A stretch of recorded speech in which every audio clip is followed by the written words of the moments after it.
The community of Hastings has seen a recent increase in the number of house fires. Fire Chief Mark Jordan is reminding people to take precautions. News 8's Kyle Mitchell explains what you can do to better protect your family and your home. Days after a fire destroyed this home on Coates Grove Road near Hastings. It was engulfed like you wouldn't believe. It was coming out of the front and back, and it was pretty bad. I mean, the whole sky was just lit right up. Neighbor Paul Levitt is still amazed the people who live there all escaped the flames on New Year's Day. I'm just glad no one got hurt. I mean, it was unbelievable. Flames were way past the chimney, up at least 25 feet in the air, and they had 2 trucks on it trying to put it out.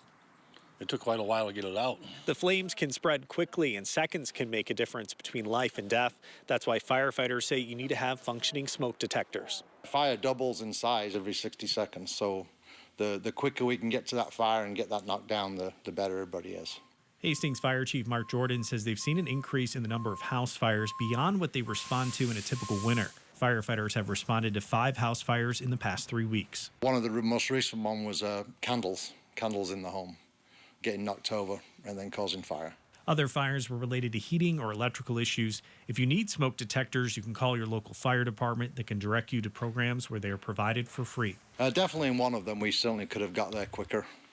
With the smoke detector, the resident would have been notified a little bit quicker that there was a fire. So it may have given us an extra few minutes to make a little bit of a bigger impact on the house fire. Neighbors on Coates Grove Road say you can never be too prepared for a fire. People need to check the smoke detectors. They got to have them. That's all I got to say about it. I have 5 in this house, a little house right here. I got 1 in my garage. I got 2 upstairs, and I got 3 fire extinguishers. In Hastings, Kyle Mitchell, News 8.